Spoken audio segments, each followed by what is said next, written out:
I don't I don't think the Pharisees realized that they were doing you and me a favor by asking Jesus what was the greatest commandment.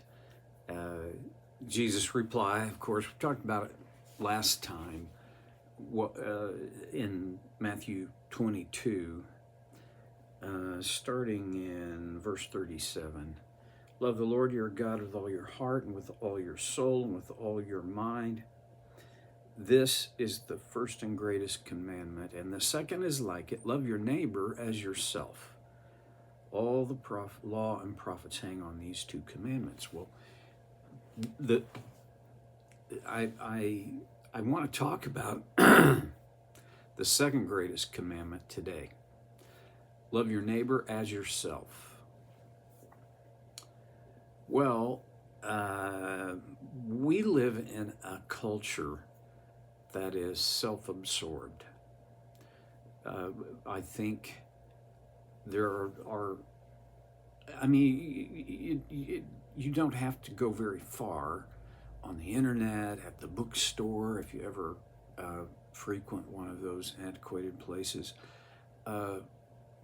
before you find books about loving yourself. Now, I'm not against loving myself. I believe that to a degree,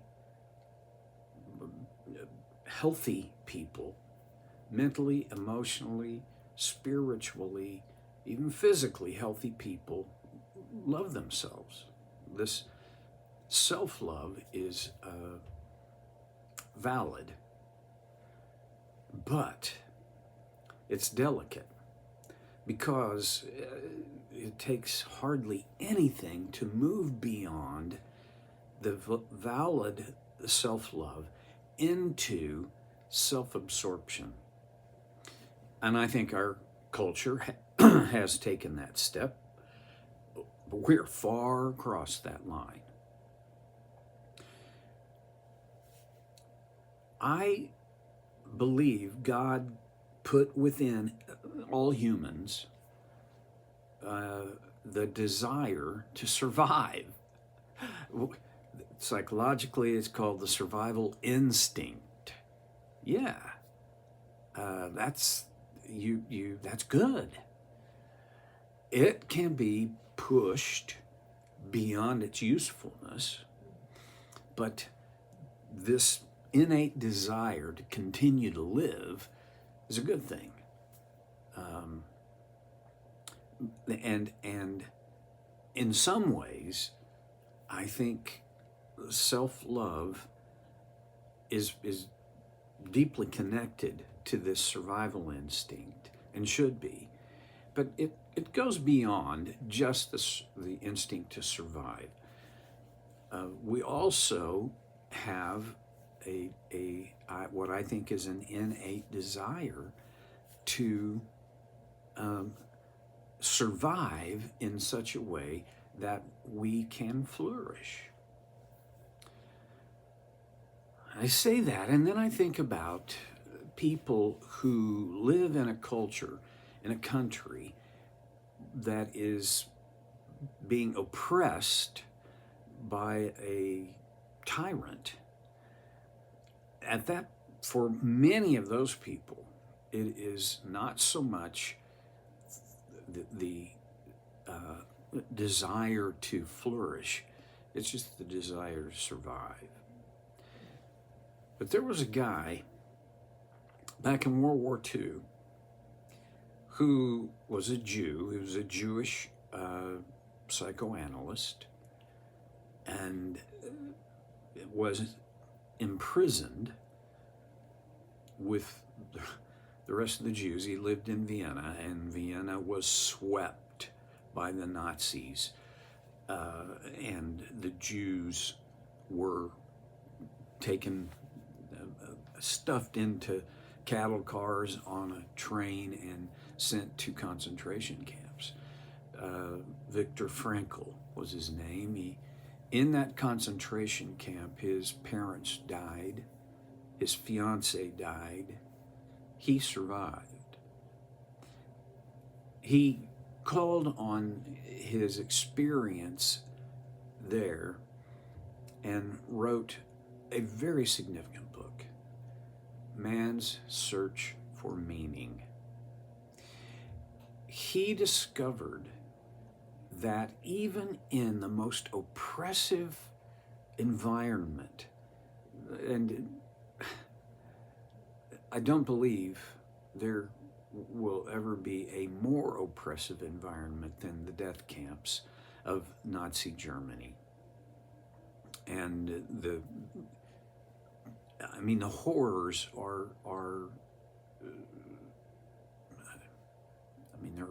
they're beyond awful. But he discovered there that a principle that I think relates to loving yourself. He said, my oppressors could take everything from me except one thing, and that is my will. They took his clothing, they took his belongings, they took his loved ones.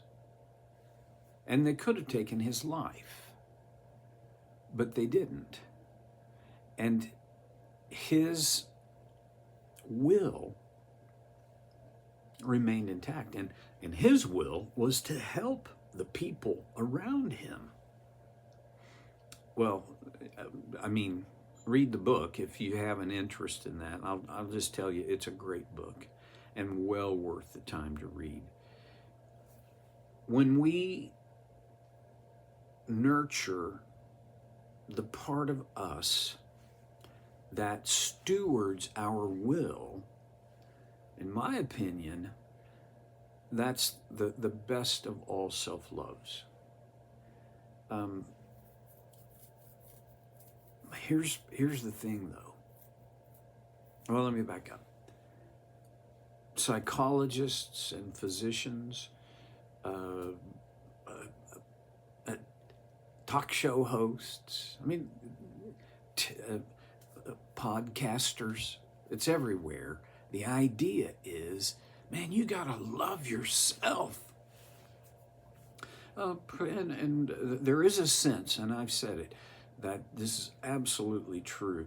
The last time you flew on an airplane, on a commercial flight, nobody very much listens to it, but they always go through this litany of safety information, and always a part of it is, should we lose cabin pressure, the oxygen mask will fall down from overhead, and then they show you how to put it on, and then they say, the funniest line I think I've ever heard, breathe normally. You know what? I bet you there's not going to be a single person on that airplane that if that happens, they'll be able to breathe normally. But then they say, if you're traveling with a child or an older companion, put the mask on them, on yourself first, and then on them. And here's why. Because if you don't have that oxygen, you'll never be able to help them well. And one of the reasons to love yourself is so that you can love others well. Love your neighbor as yourself. Now, what are some things that are legitimate on loving yourself? Well, this is tricky because there are a lot of different ways to think about this and to frame it up. There are a lot of different boundaries that are legitimate for loving yourself. And here's why it's difficult. I don't want my self-love to get in the way of my God love. Weird idea? Well, for me, I am never more than about one breath away from pursuing what I want above everything else, including what God wants. I am trying to recover from this, and the grace of God does that in me, but it's a strenuous process. By God's grace, I make effort to keep my love for Him ahead of my love for me. Jesus made a very strong statement about this. He said, if you love your life, your father, your mother, your spouse, your child, more than you love me, you're not worthy of being my disciple. Okay, that frames up this whole love thing in a unique way and a little bit of a tart way. So if I love me more than I love Him, I can't be His disciple. Well, and think it through. If I love me more than Him, then I'm a disciple of me. You can only have one ultimate master in your life. So, okay, I feel like I've just been going in every weird direction here. Let me see if I can draw it back a bit. Loving God with all my heart and soul and mind and strength. This is the highest aspiration. It is the greatest command. I want that. I want to love my God with all that there is of me. This is not done in a moment. This is not done in an instant.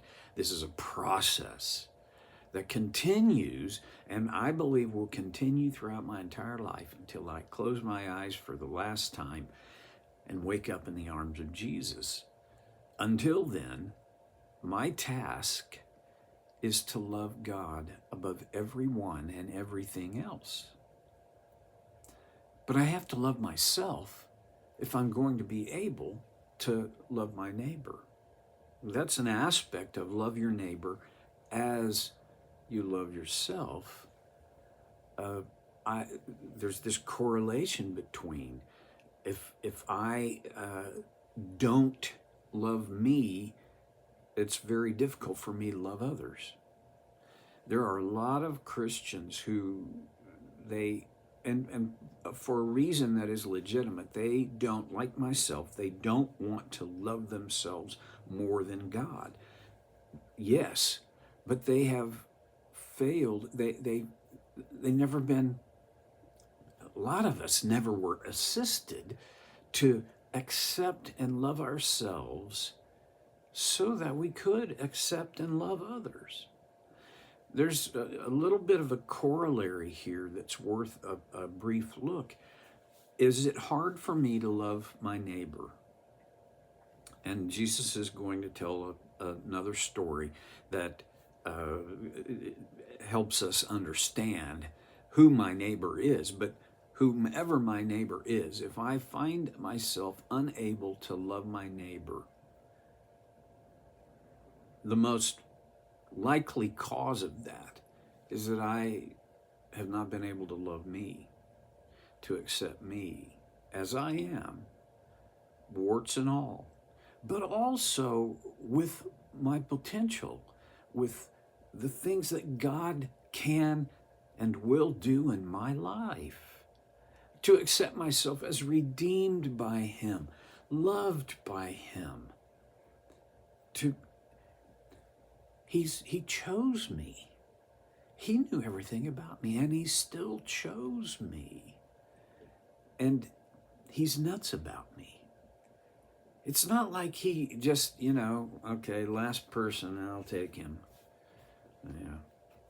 No. So this is not like basketball when I was in grade school. He chose me. It was His initiation. If I believe that about myself, it frees me It sets me up to be able to love my neighbor who is sometimes not lovable. Okay, enough on that. Move forward next time on Soul Care with Stevie Boy.